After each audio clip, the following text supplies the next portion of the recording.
শীতের সন্ধ্যায় চায়ের সঙ্গে এরকম পাকোড়া থাকলে সন্ধ্যাটা বেশ জমে যায়। আসসালামু আলাইকুম, hello viewers, welcome to my channel. কেমন আছেন সবাই? নিশ্চয়ই খুব ভালো আছেন। আপনাদের দোয়া অনুপ্রেরণায় আমিও খুব ভালো আছি। তাই চলে আসলাম আজকে আবার নতুন আরেকটি রেসিপি নিয়ে। আজকের রেসিপি পালং পাকোড়া। তাহলে চলুন কিভাবে আমি পালং পাকোড়া বানিয়েছি তার রেসিপি আপনাদের সঙ্গে শেয়ার করি। আপনারা প্লিজ একটি লাইক দিয়ে ভিডিও দেখাটা কন্টিনিউ করবেন, নইলে পরে আপনারা ভুলে যান। কমেন্ট ঠিকই হয় কিন্তু লাইক পড়ে না।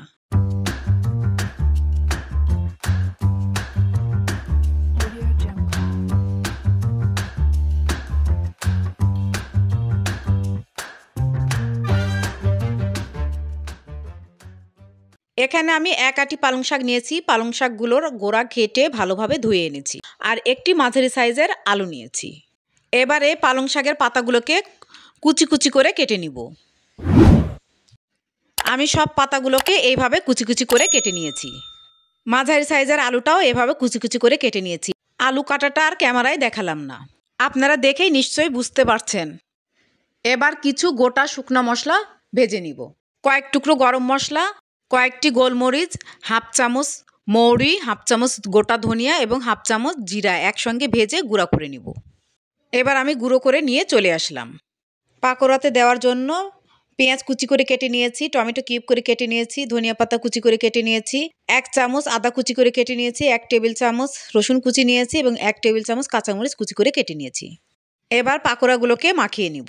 এর জন্য পেঁয়াজ কুচি দিয়ে দিলাম, টমেটো কুচি দিলাম, আদা রসুন কুচি দিলাম, ধনিয়া পাতা কুচি দিলাম, ভেজে গুঁড়া করা মশলাগুলো দিয়ে দিলাম, হাফ চামচ হলুদ গুঁড়া দিলাম, স্বাদ মতো লবণ দিলাম, হাফ চামচ চিনি দিলাম, চিনিটা দিতে না চাইলে স্কিপ করতে পারেন, 2 টেবিল চামচ বেসন দিলাম, 2 টেবিল চামচ চালের গুঁড়া দিলাম। এবার হাত দিয়ে খুব ভালো করে মাখিয়ে নিব। মাখানোর পরে যদি মনে হয় বাইন্ডিংয়ের জন্য আরেকটু লাগবে তাহলে চালের গুঁড়াটাই দিব, কারণ চালের গুঁড়া দিলে পাকোড়াটা খেতে মুচমুচে হবে। আরও 2 টেবিল চামচ চালের গুঁড়া দিয়ে দিলাম। এবার খুব ভালোভাবে মাখিয়ে নিব আর লবণটাকে টেস্ট করে নিব। মাখানো হয়ে গিয়েছে, এবার এটা ভাজার জন্য প্রস্তুত। এবার একটি কড়াই চুলায় বসিয়ে দিলাম, পরিমাণ মতো সাদা তেল দিয়ে দিলাম। এবার একটা একটা করে পাকোড়া তেলের মধ্যে ছেড়ে দিলাম। বাই দ্য ওয়ে, আমি রুথি। আমার চ্যানেলে নতুন হয়ে থাকলে প্লিজ সাবস্ক্রাইব করবেন, পাশে থাকা বেল নোটিফিকেশন অল সিলেক্ট করে রাখবেন, তাহলে যখনই আমি নতুন ভিডিও আপলোড করব তার নোটিফিকেশন সবার আগে আপনার কাছে পৌঁছে যাবে। লাইক এবং কমেন্ট করবেন। যারা ফেসবুক ও ইনস্টাগ্রাম থেকে দেখছেন প্লিজ পেজটাকে ফলো দিয়ে রাখবেন, লাইক এবং কমেন্ট করবেন। যারা already like comment subscribe follow দিয়েছেন তাদেরকে ম্যানি ম্যানি থ্যাঙ্কস। আজকে আমার চ্যানেলের এই ভিডিওটি যিনি ফার্স্ট ভিজিট করেছেন তাকেও ম্যানি ম্যানি থ্যাঙ্কস। পাকোড়াগুলো এক সাইড ভাজা হয়ে গিয়েছে, একটি কাঁটা চামচ দিয়ে উল্টে দিচ্ছি আর এক সাইড ভাজার জন্য। নেড়ে চেড়ে উল্টে পাল্টে দুই পাশ আমি একদম ব্রাউন কালার করে ভেজে নিয়েছি। এবার একটি ছাঁকনি দিয়ে তেলগুলো ছেঁকে পাকোড়াগুলো তুলে নিচ্ছি। কয়েকটার কালার বেশি চলে এসেছিল, সেজন্য ওগুলো আগে তুলে নিলাম। এবার পরেরগুলো তুলে নিলাম। এবার সেকেন্ড ব্যাচ পাকোড়াগুলো আবার তেলের মধ্যে দিয়ে দিচ্ছি। যারা পালং শাক খেতে পছন্দ করেন না তারা এইভাবে পালং পাকোড়া বানিয়ে খেয়ে দেখুন, স্বাদ ভুলতে পারবেন না। বারবার মনে হবে যে বানিয়ে খাই। এত মুচমুচে আর এত মজাদার এই পাকোড়া, না খেলে এ স্বাদের মিস করবেন। অনেক বাচ্চারা আছে পালং শাক খেতে চায় না, পুষ্টিগুণে ভরপুর আর সিজনাল পালং শাক, এজন্য আমাদের প্রত্যেকের খাওয়া উচিত।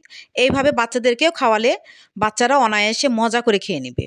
ওরা বুঝতেই পারবে না যেটা পালং শাকের পাকোড়া। কথায় কথায় সেকেন্ড ব্যাচ পাকোড়াগুলো আমার ভাজা হয়ে গিয়েছে, এবার আমি তুলে নিলাম। কেমন লাগলো আজকের রেসিপি কমেন্টে অবশ্যই আমাকে জানাবেন। উপরটা মচমচে এবং ভিতরটা এত নরম হয়েছে, দেখুন আমি একটি ভেঙে দেখাচ্ছি। আপনারা দেখে নিশ্চয়ই বুঝতেই পারছেন কতটা লোভনীয় হয়েছে, খেতেও সেই টেস্ট হয়েছে। আমার রেসিপি ফলো করে অবশ্যই বাসায় ট্রাই করবেন এবং কমেন্টে জানাবেন কেমন হয়েছে।